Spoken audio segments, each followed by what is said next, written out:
Hey guys, First and Weather here. This video will actually be quite important as it will be about the solar eclipse that will be happening in 6 days, August 21st, 2017. This is a once-in-a-lifetime opportunity.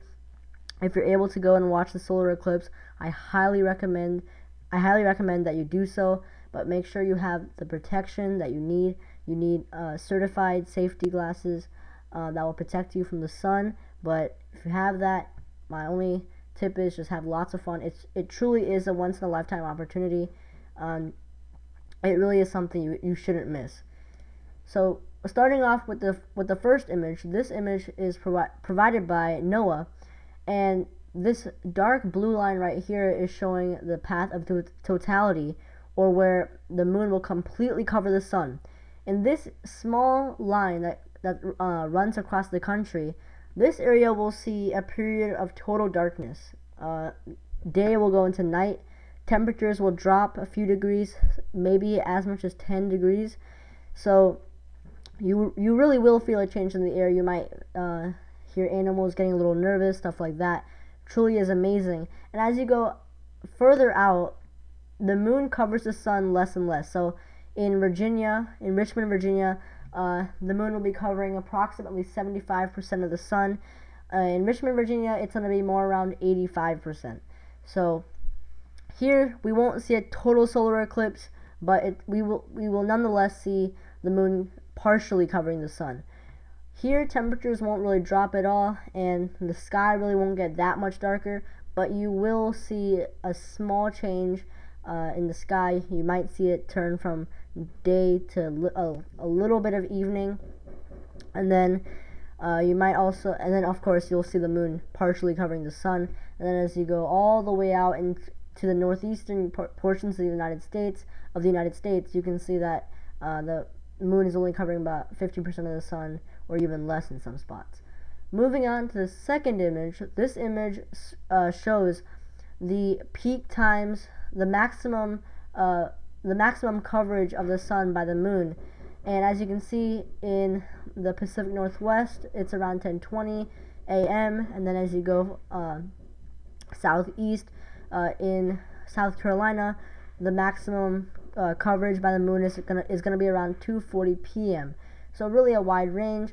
And this solar eclipse, most areas will have their solar eclipse begin at around at a set time, and it will end about 2 hours later. But the path of the maximum coverage will occur for about 2 or 3 minutes or so. Now, so I know many of you, like thousands of people are traveling, hundreds of thousands are traveling across the country to go to this path of totality, to see the solar eclipse and really see a once in a lifetime opportunity. And one of the biggest factors in the solar eclipse is the weather. Will it be cloudy and rainy where you are? Did you waste $1,000 trying to make that trip to see the solar eclipse? Because that is very important. If it is cloudy and pouring rain, you've missed out on one of the greatest opportunities in life. So without further ado, here is my preliminary solar eclipse viewing conditions forecast. And right now my confidence level is around 65%, so I do think this is going to change quite a bit. However, this is my general idea. I think viewing conditions in the southeast and lower portions of the mid-Atlantic will be poor. I think we'll see mostly cloudy skies, and we'll see scattered showers and storms throughout the area during the peak time. And by the way, this this image shows the forecast for when the eclipse will be at its peak time across the map.